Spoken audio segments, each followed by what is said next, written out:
and a boy rather than reverse. Yeah, we're talking really about a very appealing woman. That's one of the interesting things here.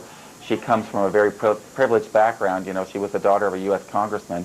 She was pretty and she was kind. Everybody loved her. So that's part of the fascination. I mean, it's not just that she's a woman, but it was that this particular woman was the one.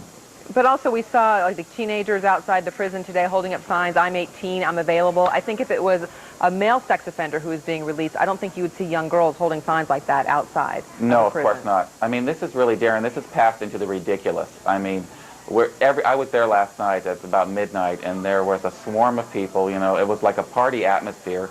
It wasn't like a sex offender was coming out of prison. It was really like a celebrity was about to make her debut. And meanwhile, what happens to her now? Where does she go? How does she restart her life? Oh, yeah, it's going to be very difficult. She will register, of course, today, we believe, as a sex offender. She'll have to make notification where she's living. She'll have to start over and pick up the pieces. It's going to be tough. But she is a strong woman in a lot of ways. She has a great resolve. She has some talents and some abilities that, you know, have been overshadowed by the scandal of this affair. Well, understandably. And as I understand it, she has been able to see her 6 children while she's in prison. That's right. She sees the little girls. She has seen them regularly every 2 weeks or so.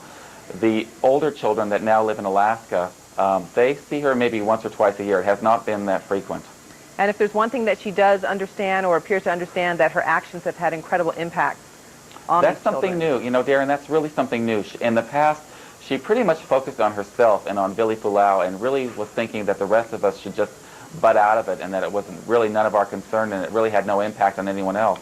Now she's thinking about her kids and thinking about, you know, what her actions have done, and that's a very good sign. I think that will help her a lot. Gregg Olsen, thanks for joining us from Seattle. Thank you.